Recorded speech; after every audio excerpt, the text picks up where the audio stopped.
2020년 새해가 된 지가 엊그제 같은데 벌써 한 달이 지나고 2월 첫 주일이 되었습니다. 중간에 명절이 있어서 조금 다른 주제의 말씀을 나누기도 했습니다만 신년 감사 예배 때부터 계속해서 우리는 믿음이 무엇인가 하는 주제를 가지고 본문과 세부적인 테마는 좀 다를지라도 믿음에 대한 입체적인 그림을 그려보고자 애쓰고 있습니다. 흔히 우리가 특별히 개신교, 개혁교회의 칼빈주의를 따르고 있는 정통 보수주의 교단에 속해 있는 우리 성도들은 오직 믿음으로만 구원을 받는다 하는 우리 교리의 핵심 명제를 잘 알고 있을 것입니다. 근데 문제는 그 믿음이 무엇이냐? 우리가 비록 의도하지는 않았다 하더라도 성경이 이 믿음에 대한 주제 그리고 개념 그리고 그에 대한 모습들을 방대한 분량의 굉장히 다양한 양상으로 묘사를 해주고 있기 때문에 우리가 그 모든 것을 다 일목요연하게 입체적으로 기억하고 그리기가 참 쉽지가 않습니다. 그래서 우리 성도들이 의도하지는 않았다 하더라도 나도 모르게 장님이 코끼리를 만진다 하는 격으로 내가 너무나 강렬하게 경험하고 알게 된 믿음, 그게 전부인 줄로 알게 되는 어처구니가 없는 양상에 빠지게 될 위험이 늘 있다 하는 거예요. 그렇기 때문에 내가 알고 있는 믿음, 그게 틀린 것은 아니에요. 분명히 맞습니다. 그러나 믿음은 그것만은 아니라는 것을 늘 기억하셔서 더 부지런히 성경을 읽고 말씀을 청종해 들으셔서 믿음을 입체적으로 종합적으로 여러분의 마음속에 각인하셔서 참된 믿음 가지고 반드시 구원의 자리에 이르게 되시는 우리 모든 성도들이 되시기를 주님의 이름으로 축원합니다. 그러므로 계속해서 이어서 믿음에 대해서 살펴보고자 하는데 오늘은 히브리서 11장 아주 유명한 믿음장이죠. 그 가운데서도 33절과 34절에 나타나 있는 사자들의 입을 막기도 하며 33절 하반절에 나오죠. 우리 34절 상반절에 불의 세력을 멸하기도 하며 라는 이 표현의 배경이 되어지는 다니엘과 그 세 친구에 대해서 생각해 보고자 합니다. 여러분 흔히 하는 말로 밤이 깊으면 깊을수록 별은 더 빛난다 하는 얘기가 있죠. 참 멋있는 얘기예요. 그렇죠?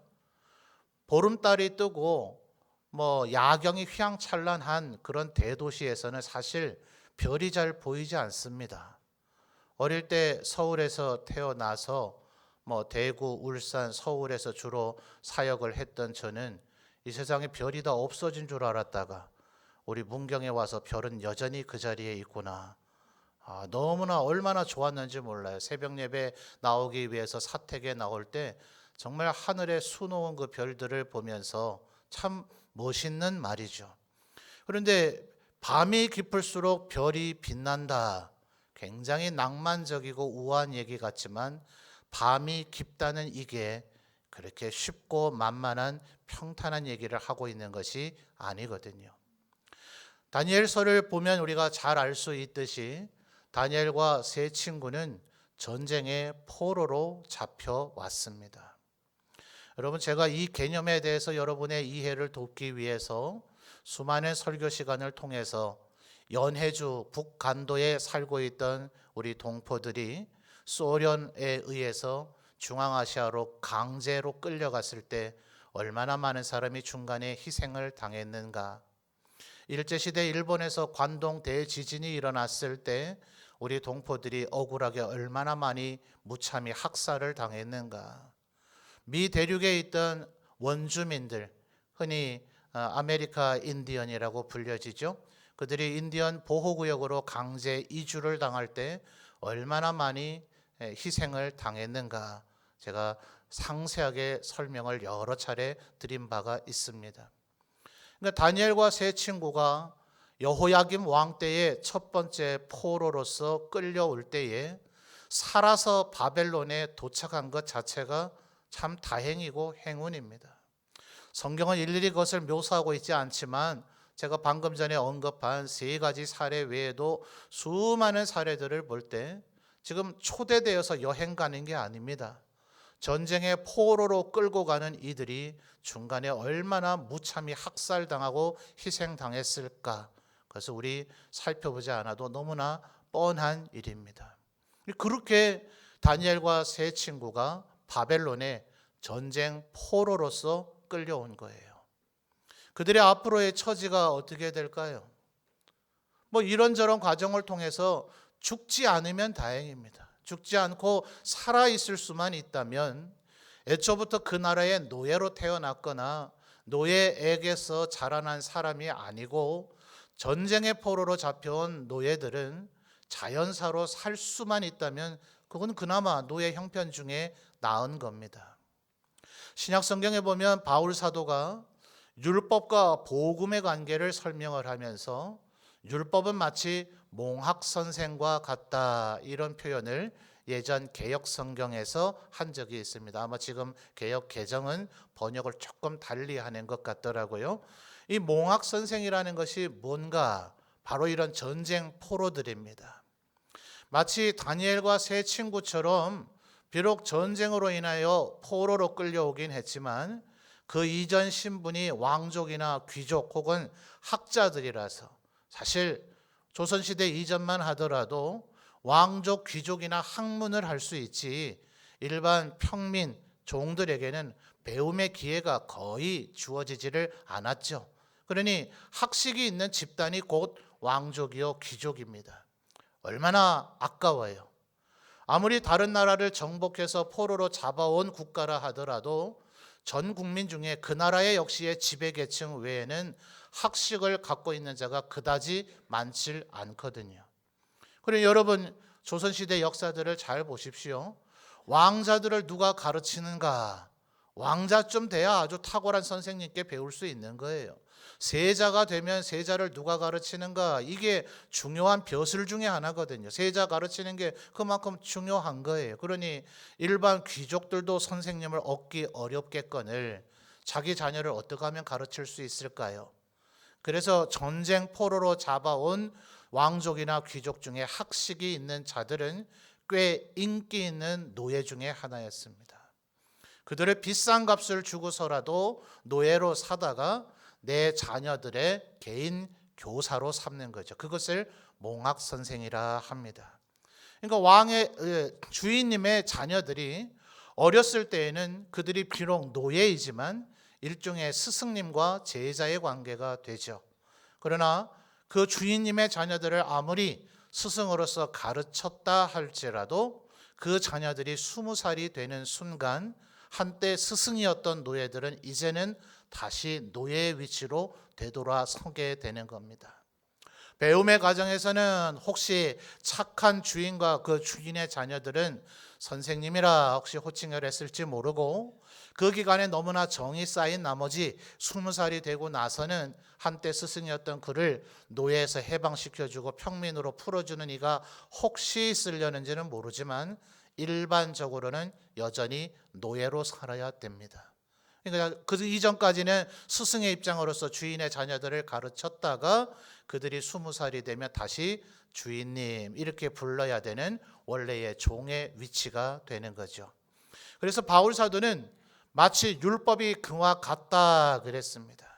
우리가 예수 그리스도를 만나기 이전에 율법을 통해서 죄가 무엇이며 하나님 앞에 악이 무엇이고 우리가 하나님 앞에 예수 그리스도로 인하여서 구원받을 것 외에는 일체의 소망이 없는 자라는 것을 율법을 통해서 마치 주인 집의 어린 자녀들이 노예에 불과한 종에게서 학문을 배우는 것처럼 우리가 율법을 통해서 우리가 죄인에 불과하다는 것을 알게 된 후 그리고 예수 그리스도를 통해서 구원받는 자리에 이르게 되는 기능을 율법이 하고 있다. 그래서 율법과 복음과의 관계를 고대의 어느 사회에서나 흔히 볼 수 있는 노예 출신의 선생들인 몽학 선생을 통해서 설명을 했던 것입니다. 그러니까 이런 몽학 선생 정도 되는 노예는 아주 출세한 거죠. 노예들 중에는 그래도 평안하게 호의호식하면서 주인과 주인의 자녀들 비위만 잘 맞추면 그래도 오늘날의 가정의 개인 교습하는 그 교사와 같이 그래도 평탄한 삶을 보낼 수가 있는 겁니다. 그러나 대다수의 노예들은 어떻게 지내게 될까요? 아주 거대한 돌을 깨낸다든지요, 피라미드 같은 경우 그렇겠죠. 또 혹은 전쟁 물자를 만들어야 되는 로마 시대 때 특히나 그랬습니다. 사도 요한이 반모섬에 왜 거기에 갇혀 있으면서 요한계시록을 집필할 수 있었겠는가? 고대의 역사를 연구하는 학자들의 견해에 따르면 반모섬은 여러 광석을 캐내는 광산이라서 오늘날에도 광산은 얼마나 위험합니까? 또 우리 지역에도 평생 광산에서 일하셨던 어르신들이 몸에 몹쓸 질병을 얻게 되는 후유증을 앓고 계시는 분들도 더러 계시지 않습니까? 현대에도 광산일은 그렇게 힘들다면 고대에는 어땠겠어요? 돌을 캐거나 그런 광석들을 캐내거나 그런 등등의 가장 그 시절에 힘들고 어렵고 그리고 사상의 위험이 있는 그런 일들을 주로 전쟁 노예에게 시켰다 말입니다. 그런데 다니엘과 세 친구는 느부갓네살 왕의 특별한 관심을 갖게 됐어요. 바벨론이 정복한 수많은 나라들 가운데에서 특별히 유대인들은 하나님의 은혜를 따라 지혜와 명철이 있기도 하였거니와 제사장과 레위인을 중심으로 한 비록 그들이 하나님의 말씀에 철두철미하게 순종하지는 않았을지라도 하나님의 말씀을 배우고 가르치는 것이 유대인들에게는 일상적인 일이었기 때문에 여타의 민족들에 비해서는 기본적으로 문맹률도 낮았고 보편적으로 일반 국민들에게 학식의 정도가 높았습니다. 그러니까 그 이후 예수님 부활 성천하신 이후 근대에 이르기까지도 유대인들은 2000년가량 1948년에 독립할 때까지 그들의 형편이 바벨론 시대와 몹시 흡사했습니다. 유럽의 여러 나라에서 써먹기에는 참 좋은 집단이에요. 똑똑하고 무슨 일을 시키든 상상과 기대 이상의 효과를 만들어내는 유대인. 그러나 주인을 위협할 정도로 너무나 잘난 존재들이기 때문에 바로가 그들을 핍박하듯 학대를 받아야만 했던 숙명을 갖고 있는 유대인들. 바벨론 때도 마찬가지였습니다.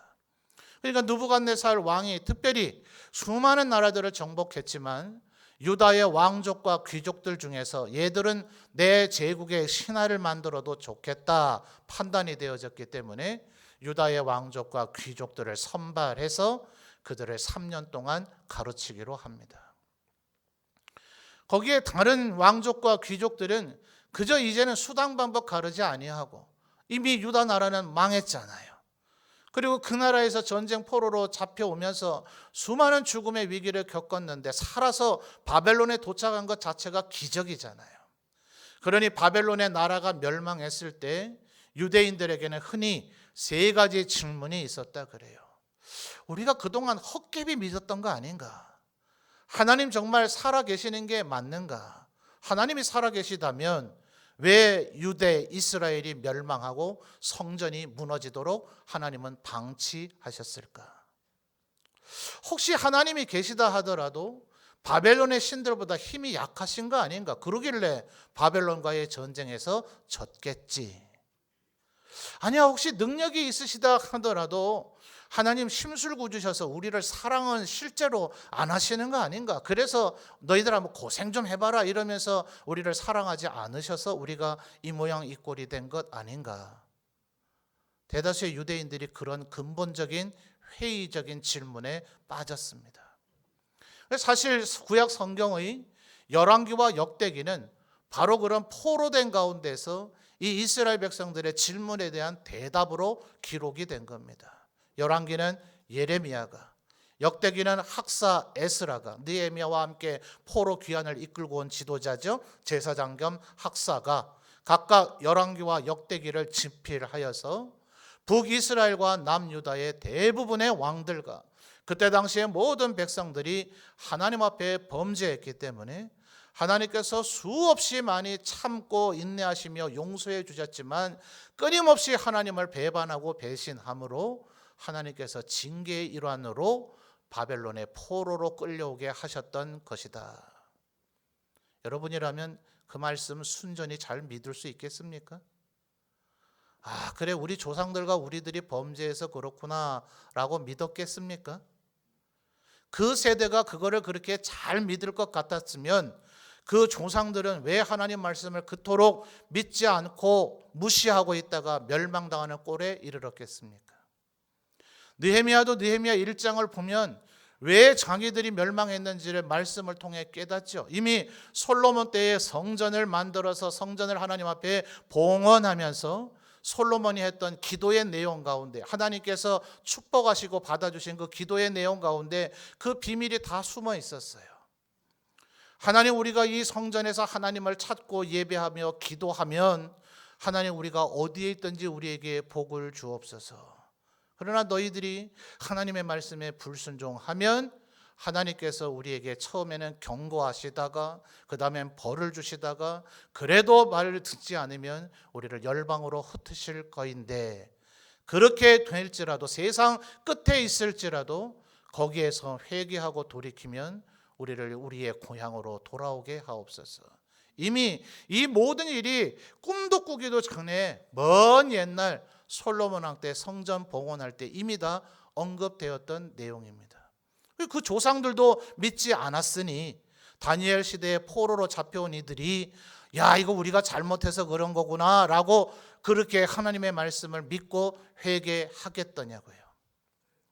대부분의 유다의 왕족과 귀족들은 유다는 이미 망했고 우리가 뭐 어떻게 여기서 다시 유대 땅으로 되돌아갈 수 있으려고, 어떻게 뭐 예레미야를 통해서 하나님 말씀하신 대로 70년이 지나면 포로가 끝나리라, 에이 무슨 그런 일이 벌어지려고, 이제는 어쩔 도리 없다, 여기 바벨론에서라도 내가 잘 먹고 잘 살아야 되겠다, 어떻게 하든지 바벨론인들에게 잘 보이고 충성해서 내가 잘 먹고 잘 살아야지.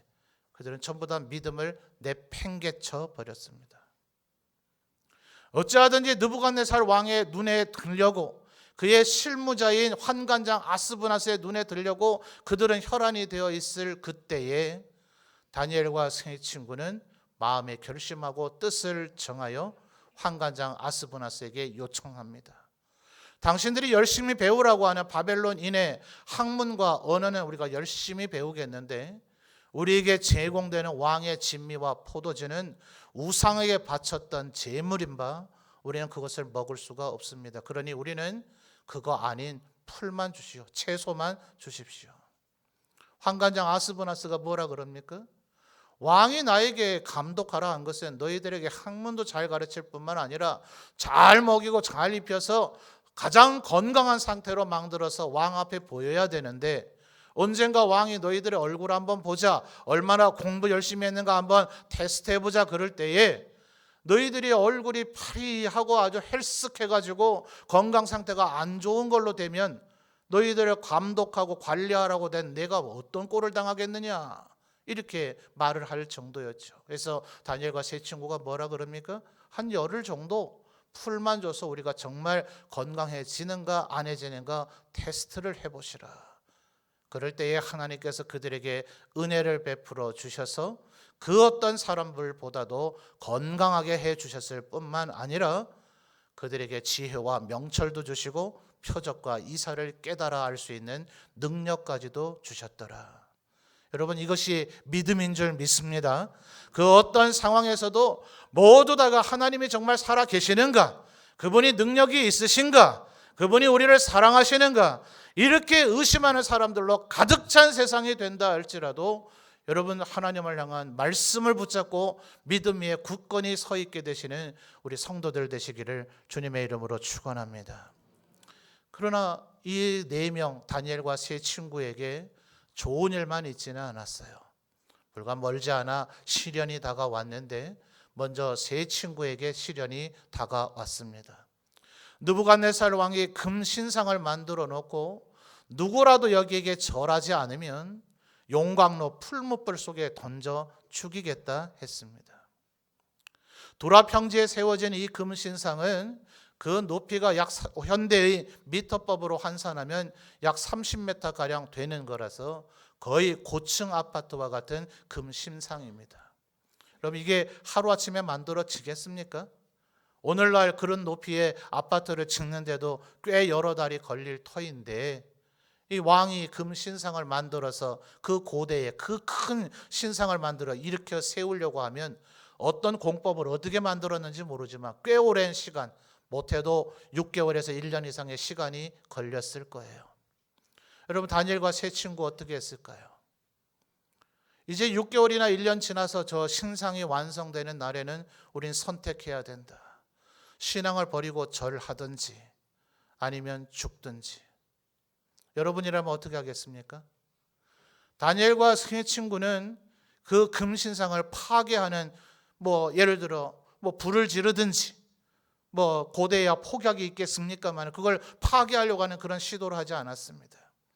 차라리 느부갓네살 왕을 죽이자, 그를 암살하고 내가 폭사하자, 이런 일도 하지 않았습니다. 포로로 잡혀온 유대인들을 조직해서 폭동을 일으키자, 그렇게 하지 않았습니다. 도저히 안 되겠다, 유대 땅으로 탈출하자, 도망치지도 않았습니다. 그들은 6개월 1년 동안 그 신상이 건설되는 것을 똑똑히 보고 있었으며 자기 자리에 여전히 서 있었습니다. 그 금신상이 다 만들어지고 나면 어떻게 될 거라는 걸 너무나 잘 알고 있었지만 그들은 도망가거나 피하지 않고 그 자리에 굳건히 서 있었습니다. 그 어떤 소망도 보이지 않았지만 말이죠. 드디어 그 금신상이 완성이 되고 왕은 당시에 왕이 동원할 수 있는 모든 악기 연주자들을 동원해서 한낮이 되자 웅장한 오케스트라의 음악을 울리면서 모든 사람이 그 신상에게 절할 것을 명령했습니다. 모든 사람이 다 절을 했지만 딱 3명만이 절하지 않았습니다. 느부갓네살 왕에게 즉시 보고가 되어졌고 느부갓네살 왕은 즉시 그 3명을 붙잡아 오게 했습니다. 그리고 당근과 채찍으로 그들을 회유 및 협박합니다. 3명에게 이렇게 얘기합니다. 너희들이 내가 만든 금신상에게 전하지 않았다고 내가 들었는데 설마 그랬겠는가? 아니지, 내가 잘못 들은 거겠지. 너희들은 그럴 리가 없잖아. 그런 맥락으로 3명에게 얘기합니다. 회유죠. 그 순간에는 절을 안 할 수 있었겠지만 왕이 불러다가 지금 아주 무서운 태도로 너희들 그랬을 리가 없어. 너희 그럴 애들 아니잖아. 나에게 충성을 다 바쳤던 이들이잖아. 내가 잘못 들은 거겠지. 지금이라도 취소할 수 있어. 기회를 주는 거죠. 그리고서는 협박도 빼놓지 않았습니다. 지금이라도 절을 하면 절하지 않았다는 얘기를 들었던 그 일을 내가 없었던 일로 해주겠지만 지금이라도 절하지 않는다면 용광로의 불을 7배로 높여서 너희들을 불태워 죽이겠다. 여러분, 3명의 친구가 뭐라고 대답합니까?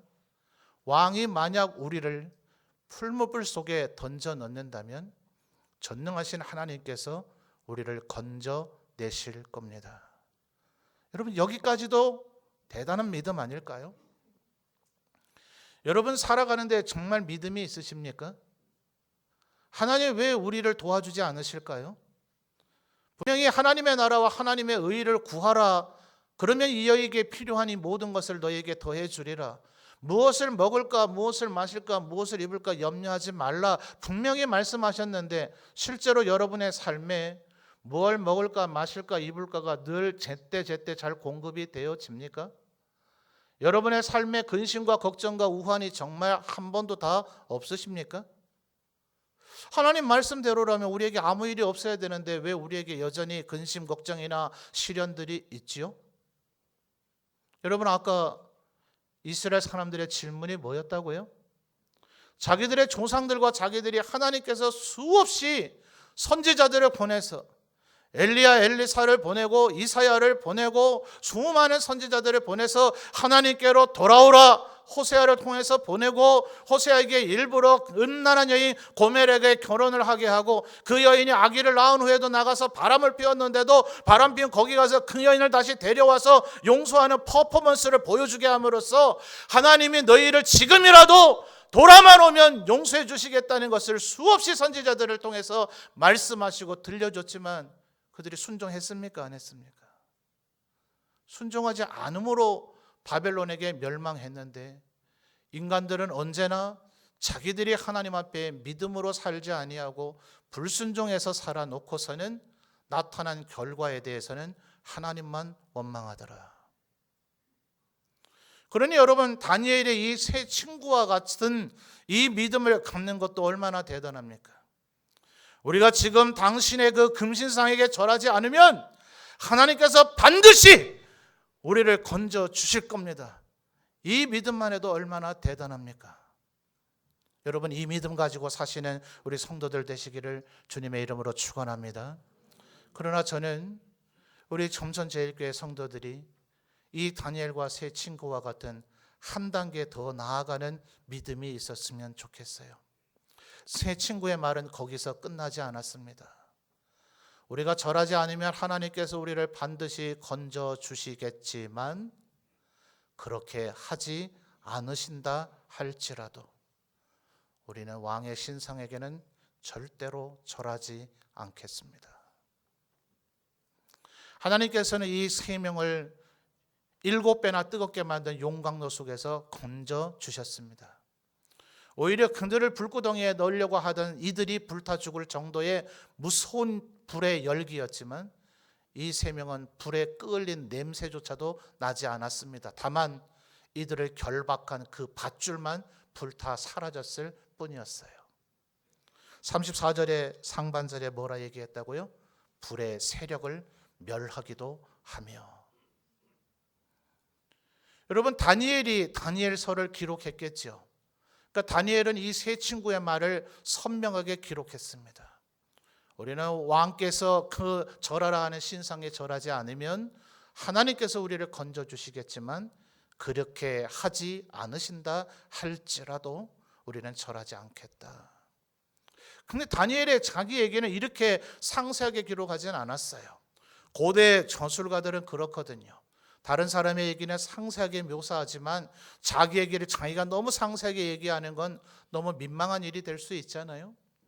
바울 사도도 고린도후서 12장을 보면 자랑하는 것은 하나님 앞에 허망한 일이라 바울은 그렇게 믿고 있었기 때문에 자기가 하나님으로부터 신령한 경험을 했다는 것을 마치 다른 사람의 얘기인 것처럼 묘사합니다. 고린도후서 12장을 보면 내가 3층 천에 올라갔던 어떤 사람을 알고 있다.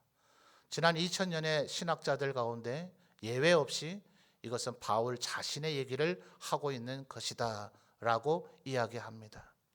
다니엘도 그렇습니다. 다니엘은 그 뒤에 나타난 바벨론과 메대 파사에 이르기까지 계속해서 나라의 총리가 되었습니다. 여러분, 바벨론은 오늘날의 이라크입니다. 성경에서 바사라 표현되어 있는 페르시아는 오늘날의 이란입니다. 여러분, 현대사의 역사를 TV 뉴스를 자세히 보신 분들은 지난 1970년대쯤이었습니까? 이란과 이라크가 약 10년가량 전쟁을 했다는 걸 아실 거예요. 같은 이슬람 중동 국가라 하더라도 그들은 이슬람교 안에서도 수아파와 시아파로, 수니파와 시아파로 나눠져 있고 혈통과 민족, 문화가 완전히 다른 이질적인 국가이기 때문에 그렇게 싸웠습니다. 여러분, 태종대왕이 아들 세종에게 왕위를 물려줬지만 세종은 아버지의 신하를 다 기용해 쓰지 않았습니다. 일부는 은퇴시키기도 했고 그 가운데는 귀향을 보낸 자들도 있습니다. 자기 아버지가 쓰던 신하도 아들이 왕에 오르면 쓰지 않는 게 왕조사의 흔한 일이거늘 바벨론을 멸망시킨 페르시아 사람이 바벨론 갈대아인도 아니고 바벨론에서도 포로로 잡아온 유대 출신의 다니엘을 하급 관료도 아닌 총리로 쓴다는 게 말이 됩니까? 바벨론 제국 전역을 다스리는 120명의 방백을 관할하고 감독할 3명의 총리 가운데서도 제1으뜸 총리의 다니엘을 썼더라. 그리고 나머지 2명의 총리와 120명의 방백들이 화가 나요, 안 나요? 우리 페르시아 사람도 아니고 우리가 멸망시킨 갈대아 사람도 아니고 갈대아인들이 멸망시켰던 유대 출신의 전쟁 포로인 다니엘의 명령을 우리가 받아야 되더니 얼마나 화가 났겠어요. 그들이 계속해서 다니엘을 넘어뜨리기 위해서 다니엘의 비리 조사를 하지만 우리 속담엔 털어서 먼지 안 나는 사람이 없다는데 다니엘은 아무리 털어봐야 먼지가 안 납니다. 그리고 이들이 간교를 꾸미죠. 바벨론이든 애굽의 바로든 페르시아든 로마의 황제들이든 언제나 자기들의 왕이나 황제로서 충성하는 걸 넘어서서 신과 같다 이러면 왕들 좋아하거든요. 신하들이 어느 날 한 법률을 만들어 옵니다. 왕께서는 마치 신과 같으신지라 앞으로 한 달 동안은 어느 민족 어느 누구라도 자기들의 신에게 기도하는 자는 죽이게 하옵소서. 오직 다리오 왕 당신에게만 모든 것을 바라고 청원하고 기도하게 하는 이 법률을 사인을 해주시길 바랍니다. 한 달 동안입니다. 다니엘서 6장을 보니 다니엘이 이 조서에 왕의 도장이 찍힌 것을 알고도 뭐라고요? 도장이 찍힌 것을 뭐예요? 알고도 그리고 전에 하던 대로 기도하더라. 자기 집의 2층 창문을 열고 예루살렘 방향을 향하여서 하루에 3번씩 기도하더라. 전에 하던 대로. 언제부터 했을까요? 성경은 명확히 얘기는 해주고 있지는 않지만 전에 하던 대로라고 얘기했는데 예루살렘을 향하여 하루에 3번 기도했다는 것을 보니 아마 포로 잡혀온 이후에 기도가 시작됐다고 볼 수도 있을 것 같아요. 근데 여러분 한번 상상을 해보십시오. 유대 예루살렘에 살고 있을 때는 성전도 있고 제사장도 있었는데 거기서는 기도 안 하던 사람이 바벨론의 포로로 끌려가 죽을 위기를 여러 번 겪고 바벨론에 도착을 해서 대부분의 유대 동포들은 하나님이 안 계실지도 몰라, 하나님 무능력하실지도 몰라, 하나님 우리 사랑 안 하실지도 몰라 이러고 있는데 평생 기도 안 하던 사람이 전쟁 포로가 된 이후에 아이고 이제부터라도 기도해야지 이런 마음 먹게 되겠어요? 예루살렘에서부터 기도했던 사람들도 이제는 나 하나님께 기도 안 할래, 기도해봐야 되는 게 뭐 있어, 우리 가족 다 죽었고 나 겨우 목숨 건져서 이제 포로로 끌려와서 여기서 노예로 살아야 되는데 내가 뭐하러 하나님께 기도해. 아마 이러진 게 오히려 더 순리가 아니겠어요? 그러니 다니엘이 전에부터 기도를 했다면 그는 아마 유대에서부터 기도를 해왔던 사람이라고 봐야 될 겁니다. 다리오 왕의 신하들이 어떻게 했다고요? 한 달만요, 한 달만. 오늘 이후로 영원토록 기도를 못하게 하는 게 아니라 한 달 동안은 기도를 금합시다. 그래 내가 지금 하루 이틀 기도해온 것도 아니고 수십 년간 기도를 해왔는데 이 한 달 안 한다 한들 하나님께서 나에게 뭐라 책망하시겠는가. 유대 예루살렘에 있을 때도 기도 안 하던 이들도 허다했고 포로로 끌려온 이에도 기도 안 한 이들 허다했는데 나는 전에부터 여전히 기도했었는데 이 한 달만 기도 안 한다 한들 누가 뭐라 하겠는가, 하나님 책망하시겠는가. 얼마든지 이렇게 생각할 수 있지 않아요? 아유 저들이 모르도록 이제는 2층 창문 열고 기도하지 말지 뭐. 꼭 예루살렘을 쳐다보고 기도해야 되는가. 창문을 꼭꼭 걸어 잠그고 담요라도 좀 뒤집어 쓰고 예루살렘 방향이든 아니든 어디서든 기도만 하면 되지 꼭 뭐 예루살렘을 쳐다보고 기도하라고 하나님 언제 말씀하신 적이 있는가. 이렇게 할 수 있지 않겠어요? 근데 다니엘 어떻게 했다고요?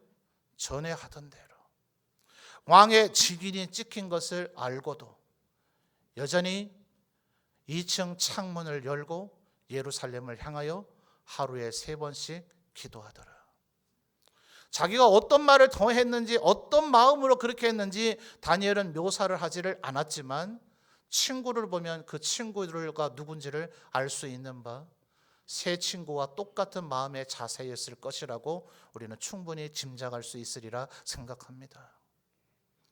이 일로 인해서 내가 총리의 직을 잃는다 하더라도 내가 사자굴에 들어가 목숨을 잃게 된다 할지라도 나는 여전히 하나님 앞에 기도하리라. 여러분 이것이 참된 믿음인 줄 믿습니다. 그래서 다니엘이 그렇게 기도했을 때 하나님께서는 사자굴에 던져진 다니엘을 사자들의 입에서 보호해 주셨어요. 여러분이 하나님 앞에 말씀을 순종하며 믿음으로 살면 하나님께서 우리 성도들의 삶을 보호하고 축복해 주실 줄 믿습니다. 그러나 여러분 저는 다시 한 번 말씀드리지만 우리 성도들이 한 단계 더 나아가는 믿음을 소유하게 되기를 바라요. 이 히브리서 11장이 언제 기록됐어요? 어떤 상황에서 기록됐을까요? 믿음은 믿음을 소유하며 하나님께서 사자들의 입을 막아주기도 하고 불의 세력을 멸해주기도 하지만 이 히브리서를 읽던 수많은 성도들은 다니엘과 세 친구처럼 죽어갔습니다. 하나님이 나를 사자들의 입에서 건져줘야만 믿음을, 아니 그건 진짜 믿음이 아니죠. 하나님이 나를 불구덩이 속에서 건져줘야만, 아니요 그건 진짜 믿음이 아니죠. 다니엘과 세 친구가 가졌던 그 믿음은 그렇게 안 하실지라도, 내가 사자굴에서 죽을지라도, 불에 타 죽을지라도 그래도 나는 믿음을 소유하겠다는 것이 이 네 사람의 믿음이었다는 것을 기억하신 우리 성도들이 되기를 바랍니다. 여러분, 교회의 역사를 보면 요한 사도의 제자인 폴리갑이라는 분이 계셔요. 교회 역사에서는 그를 교부라 부릅니다. 굉장히 연로하셔서 산채로 불에 태워 죽임을 당하게 됩니다. 로마인들이 그를 붙잡아다가 마지막 고문합니다. 한 번만 해라. 두 번도 요청하지 않겠다. 한 번만 예수 그리스도를 모른다고 부인하라. 그러면 너를 살려주리라. 폴리갑이 하셨다는 대답은 교회 역사에 선명히 기록되어 있습니다. 내 평생 사는 동안 주 예수 그리스도께서 단 한 번도 나를 모른다고 부인하지 않으셨거늘 내가 어찌 그리스도를 부인할 수 있으랴. 그는 그 대답을 남긴 채 산채로 불에 태워졌습니다. 수많은 초대교회 성도들이 굶주린 사자뿐 아니라 맹수들에게 잡아먹혀 죽였습니다. 그들은 직장을 잃었습니다. 가족에게서도 축출당했습니다. 가문에서 배척당했습니다. 그럴지라도 그들은 하나님을 향한 충성과 헌신을 배신하지 않았습니다. 여러분, 이 믿음이 우리 성도들에게 있기를 바라는 것입니다. 여러분, 제가 존경하는 돌아가신 고 옥하는 목사님께서 생전에 하셨던 설교를 제가 들은 것을 생생하게 기억합니다. 우리나라엔 과거에 미신도 많았고 무당도 많았고 그러다 보니 기독교를 믿어도 신비주의에 빠져 있는 사람들이 더러 있습니다. 그들 중에는 하나님께서 성령의 은사를 주신 것 같아 보이는 이들도 있습니다. 조금 검증하고 의심해 봐야 되지만 귀신의 능력 때문인지 그것을 돈벌이로 삼는 이들이 있습니다. 성경에도 경고하고 있기를 경건을 이익의 재료로 삼는 자들에게서 네가 떠나가라. 이렇게 성경이 경고를 해주고 있는데 하나님께서 주신 성령의 은사로 돈벌이를 삼는 이들이 있었습니다. 옥하는 목사님 교회에 젊고 유능한 인재가 있었어요.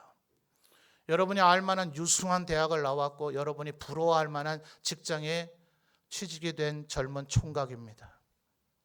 그런 좋은 대학 나오고 그런 좋은 직장 다니게 하기까지 부모님이 얼마나 뒷바라지는 잘 했겠으며 뒷바라지 잘해준다고 다 되는 거 아니잖아요. 그가 그런 인재가 되기까지 그가 얼마나 수많은 각고의 노력을 했을까요? 정말 누가 보더라도 그 사람은 오래 살도록 보존해줘야 될 인재 중에 인재였습니다. 다행히 부모님은 재력도 넘쳐났어요. 살리고 치료할 수 있는 방법을 뭐든지 다 해봤지만 현대의학으로는 불치병입니다. 몇 달 못 산답니다. 무슨 방법을 써도 고쳐낼 방법은 없습니다. 돈은 많이 있는데. 그에게 어떤 사람이 접근합니다. 하나님이 나에게 기도로 병 고치는 능력을 주셨으니 나에게 5억을 먼저 헌금하라. 그러면 내가 기도해서 고쳐주리라. 그 부모님에게 5억 정도는 돈도 아니에요. 그까짓 거 우리한테는 어마어마하게 큰 돈이지만 그 부모님은 엄청난 부자였기 때문에 그깟 5억은 줘도 여러 번 줘도 재산의 전도 표시도 안 날 정도의 재력이었습니다. 충분히 줄 수 있는 여력이 있었습니다. 옥하는 목사님 설교 중에 나오는 얘기예요. 이 청년이 부모님을 오히려 설득했습니다. 주지 마십시오. 그 기도 받지 않겠습니다. 제가 하나님께 기도하겠습니다. 하나님이 이 세상에 나를 보내셨고 영원토록 우리 여기에 살 것 아니요 언젠가는 돌아가야 될 것인데 보내신 이도 하나님이시기 때문에 우리가 원하는 날 태어난 것 아니라 하나님이 세상에 보내신 날 우리가 태어났고 내가 원하는 날 가는 것이 아니라 하나님이 오라시는 날 가야 되기 때문에 나는 하나님께 내가 기도하겠습니다. 살려주셔도 하나님의 은혜이고 나를 데려가셔도 하나님의 은혜입니다. 그 청년은 그렇게 기도했지만 하나님의 뜻은 그 청년을 데려가야 되는 것이었는지 그 청년은 하나님 품에 안겼습니다. 옥하는 목사님이 사랑의 교회 성도들에게 참된 믿음에 대해서 설교하는 내용 중에 나오는 거예요. 바로 이것이 참된 믿음이다. 살리시는 이도 하나님이시고 죽이시는 이도 하나님이시다. 높이시는 이도 하나님이시요 낮추시는 이도 하나님이시다. 나를 살리셔야만 믿겠고, 나를 높이셔야만 믿겠고, 나를 고쳐주셔야만 믿겠고, 나를 축복해 주셔야만 믿겠고, 나에게 뭔가를 쏟아주셔야만 믿겠다는 그 믿음은 가짜라는 거예요. 저는 우리 성도들이 다니엘과 이 세 친구와 같이, 그리고 이 사랑의 교회의 그 젊은 청년과 같은 그리 아니하실지라도 믿는 이 믿음이 여러분에게 있기를 주님의 이름으로 축원합니다. 여러분, 주님 오실 때가 다 되어져 감을 우리 성도들 여러 가지 징조로 많이 느끼고 있을 거예요. 우리나라 안에 돌아가는 꼴들을 바라보며, 전 세계가 돌아가는 꼴들을 바라보며 어떠한 이유로든 근심과 걱정과 염려를 하는 이들이 많이 있으신 줄 압니다. 여러분, 앞으로의 세상은 어떻게 될까요? 조금만 더 시간이 잘 지나고 나면 온 세상 사람들이 비록 하나님을 믿지 않을지라도 아이고 예수 믿는 너희들 정말 잘한다. 나들 아직 결단을 내리지 못해서 하나님을 믿지는 못하나 너희들처럼 해야 되지. 하나님 믿는 게 정말 잘하는 거지. 예수 믿는 사람들에게 우리 모두 다 박수 쳐줍시다. 저들이 이 세상의 소망입니다. 이런 날이 올까요? 성경은 여러 곳에서 우리에게 말해주기를 예수 그리스도 다시 오실 그때는 노아의 때와 같으리라. 그날에 과연 내가 믿음을 보겠느냐라고 얘기하고 있습니다. 우리에게 지금 정말 필요한 믿음은 하나님, 지금 이 시대에 이 믿음도 희귀하잖아요. 하나님, 제가 말씀대로 살 터이니까 저의 삶을 도와주옵소서, 축복해 주옵소서. 하나님은 제 삶을 다스리시고 통치하시며 무엇이든 이루어 주실 수 있는 능력의 하나님이신 줄 믿습니다. 이 믿음조차도 희귀해져 버린 이 시대를 살고 있으나 지금 우리가 살고 있는 이 시대는 그 정도의 믿음이 아니라 주님, 제가 하나님을 믿는데도 불구하고 순교당한다 할지라도, 하나님을 믿는데도 불구하고 핍박을 당한다 할지라도, 하나님을 믿는데도 불구하고 이 사회에서 불이익을 당한다 할지라도 그래도 나는 하나님을 믿겠습니다. 이 믿음이 우리에게 있어야 할 줄 믿습니다. 여러분, 우리 대한민국을 건국한 선조들은 지난주일 저녁 예배 때 제가 말씀 나눴습니다. 혹시 참여하지 못하신 분들은 홈페이지에서 설교 동영상을 들어보세요. 우리의 선진들, 한국교회 선진들은 기독교 입국론을 가지고 독립운동을 했다 그랬죠. 동해물과 백두산이 마르고 닳을 때까지, 백두산이 다 닳아 없어지고 동해의 그 물들이 다 말라버릴 때까지 하나님께서 우리나라를 보호해 주시면 우리나라는 만년토록 이어질 줄 믿습니다. 그것이 애국가 1절 가사에 담긴 기독교인들 독립운동가들의 신앙의 고백이었습니다. 그러나 여러분, 저는 조국 대한민국을 사랑합니다. 우리 부모님은 오직 신앙과 자유민주주의의 원리 때문에 고향을 버리고 북한을 버리고 월남하신 분들입니다. 우리 아버지도 전쟁에 참전하신 군인이고 저도 해병대 장교 출신입니다. 저는 대한민국을 사랑하며 애국주의자입니다. 그러나 여러분, 역사를 정확히 보십시오. 고구려도 언젠가는 멸망했습니다. 신라도 언젠가는 멸망했습니다. 고려도 언젠가는 멸망했습니다. 조선도 언젠가는 멸망했습니다. 대한민국이 만년토록 이어지기를 바라지만 이 나라, 이 조국이 하나님 앞에 바로 서지 않으면 하나님께서는 우리에게 전쟁의 참상을 주실 수도 있습니다. 그날이 와도 하나님을 믿으시겠습니까? 그날이 와도 하나님을 온전히 신뢰하실 수 있겠습니까? 온 세상이 동성애를 찬양하고 온 세상이 이방 우상들을 찬양하고 하나님을 조롱하고 적대하는 날이 돼도 하나님을 버리지 않고 온전히 하나님을 믿는 믿음 위에 굳건히 서 있을 수 있겠습니까?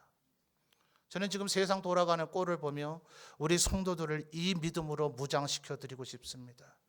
우리에게 지금 정말 필요한 믿음은 하나님, 내가 주님의 말씀에 순종할 테니 내 삶 축복해 주십시오. 우리 자녀들 축복해 주십시오. 내게 좋은 직장 주십시오. 나에게 건강 주십시오. 이 정도의 믿음이 아니라 주님, 제가 질병에서 죽어간다 할지라도, 내와 내 가족이 아무 직장도 못 얻는다 할지라도, 주님, 이 나라가 전쟁의 참상에 휩싸인다 할지라도, 내가 그래서 죽음을 당하게 된다 할지라도, 주님, 나는 주님을 믿겠습니다. 주님은 여전히 살아계십니다. 나의 구원자이십니다. 이 믿음을 고백할 수 있는 우리 청천제일교회 성도들이 되시기를 주님의 이름으로 축원합니다. 그리 아니하실지라도, 사자의 입을 막아주지 않으신다 할지라도, 불의 세력에서 우리를 멸하게 하신다 할지라도 흔들리지 않는 믿음의 소유자들이 다 되시기를 주님의 이름으로 축원합니다.